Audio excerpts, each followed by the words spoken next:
Alright, good morning sa inyo lahat. Ayan, shout out po sa inyo lahat. Good morning, good morning, good morning. Ayan. Ayan. Papasok na naman tayo sa trabaho mga box. At samahan nyo na naman akong papasok ngayon. Ay, sarap ng kwan. Hirap ng ganitong kwan. Kalagayan natin. Ang aga natin pumapasok sa trabaho. Ayan. So, buwa muna tayo sa elevator. Pasok ka muna sa elevator. Ay, may salamin dyan sa likod. Paano kaya kung mayroong magpakitang magpakitang bigla dyan sa aking likod,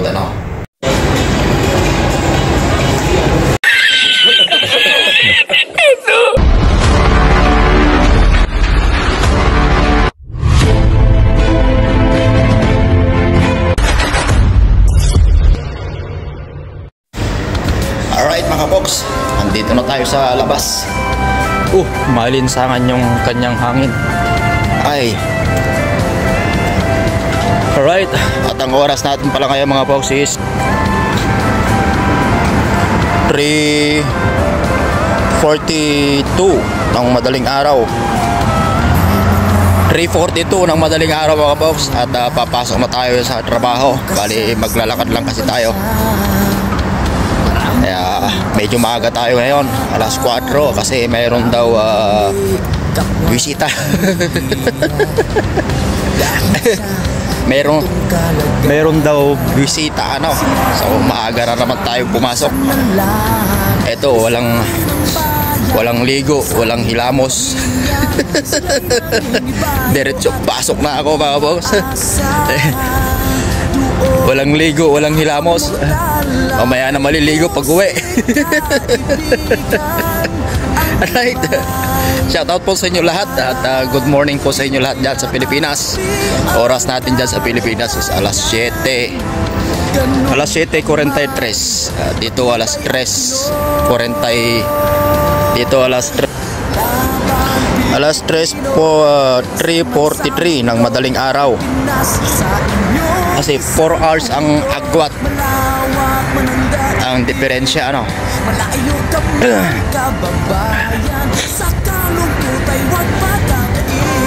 sigurado mamaya maglakad tayo. Ang init, sobra na naman pag init nito pag umuwi tayo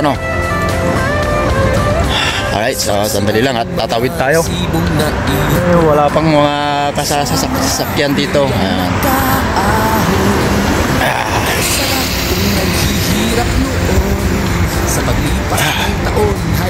Dito tayo dumaan para medyo maliwanag.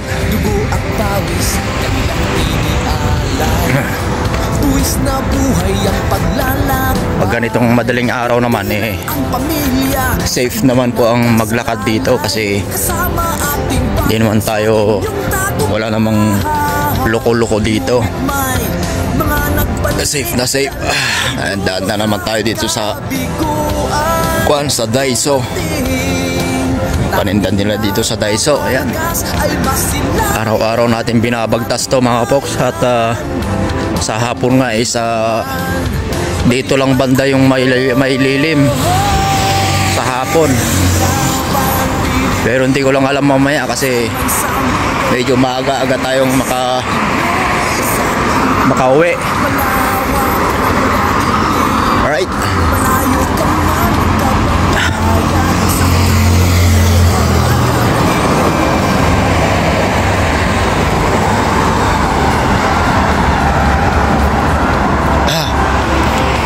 Pasensya na pala sa sa nagulat kanina Paano kaya kung mayroong magpakita ng ganon dun sa sa may salamin sa elevator?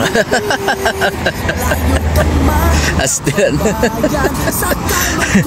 Ganon, hindi na ako sasakay sa elevator kung bigla-biglang magpakita sa ganon sa elevator Bulaga, sabi niya. Okay, alright. Shoutout ulit sa inyo lahat dyan.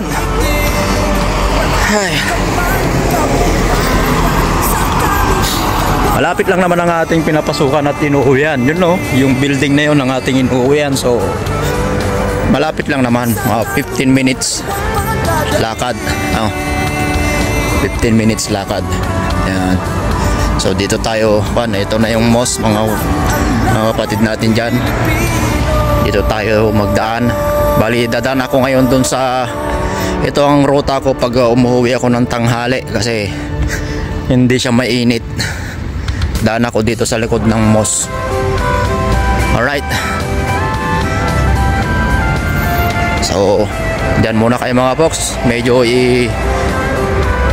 shutdown ko muna tong ating cellphone at malinsangan. Mainit ba? Alright, dyan muna kayo.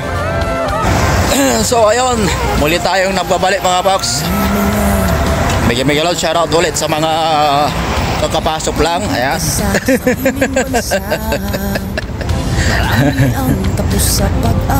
At dito tayo dadaan sa may malaking hams. Alam niyo mga folks, ang laking bagay itong malaking hams na ito na pedestrian. Alam yung buong pedestrian, nilagyan nila ng buong hams na ganyan para yung sasakyan is obligado talaga na titigil.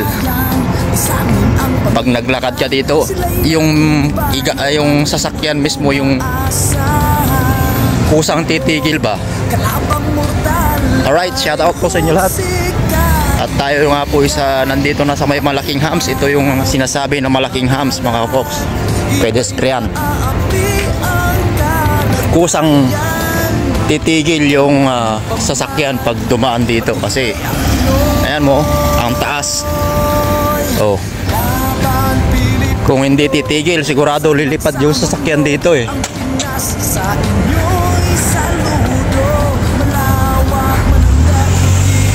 Alright mga folks, at salamat na naman sa pagsama nyo sa aking mga ngayong araw. Lalo na ngayong araw kasi mag-isa na naman akong pumasok. Wala akong kasama kaya naisipan kong mag-vlog para mayroon akong kinakausap dyan. Baka sabihin nung makakita sa akin dito, ano kaya ang kinakausap nun eh, salita ng salita. Madilim pa dito. And so nandito na tayo sa harapan mismo ng Manar Mall kung saan tayo nagtatrabaho, no?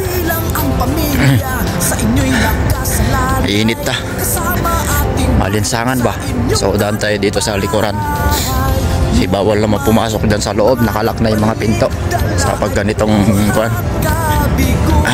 mamaya pa mag-open yan, mga alas 7 ano, magpapasok na sila ng mga empleyado. Pero kami ng mga folks obligado na papasok kasi nasa hypermarket tayo nagtatrabaho. So ang operation ng store is 24 hours.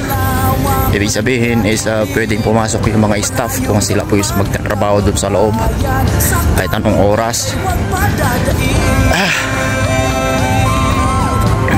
Tim Horton, magkape kaya muna tayo dito sa Tim Horton. Tim Horton, ano? Magkape na lang kaya muna tayo sa Tim Horton. Alright. Palinsangan yung kanya mga box. Yung pan, ito yung hangin niya, no?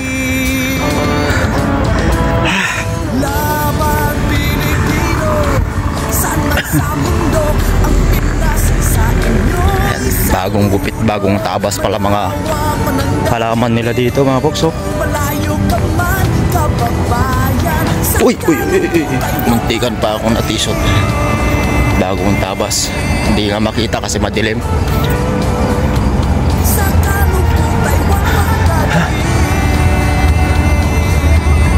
Alright.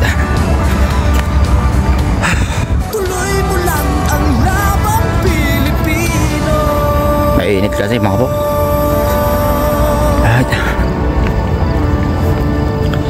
So malapit na tayong makarating mga boss sa ating destinasyon. Malapit na tayo makarating sa ating destinasyon at meron na tayong 10 minuto na naglalakad. Alright. Ganun lang yan.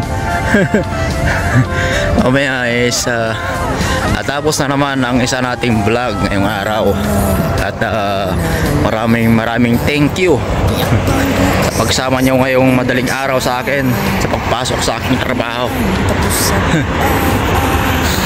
Oh, ayan ang aking anino. Alright. Ay, sila ay nagpasyang lumisan ng lahat. Lisanin ang bayan, lisanin ang pamilya. Sila'y nangingibayo at tuloy umaasa. Tuon, kalapang mortal ay husik kaibigan. Ang ibang mapalan, iba'y naaapi ang kalagayan.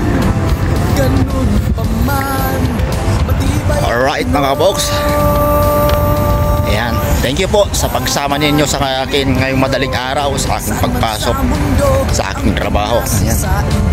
Isipan ko lang i-vlog para meron akong kausap ngayong madaling araw.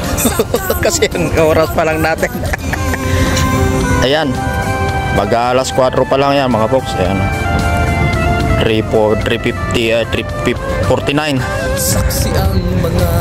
lang madaling araw mga boss. Alas 4 eksakto yung ating pasok ngayong araw kasi mayroon daw bisita. Really?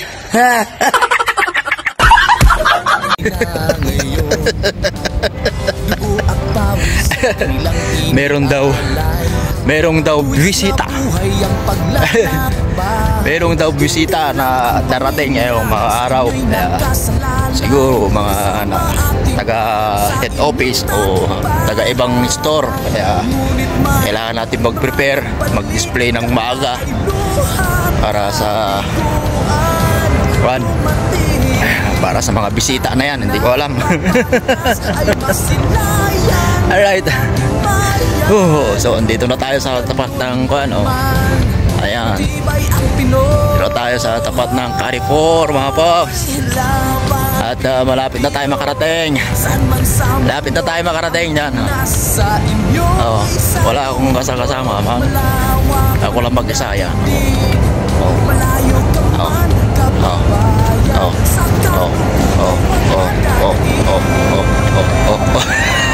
Nahihilo na kayo.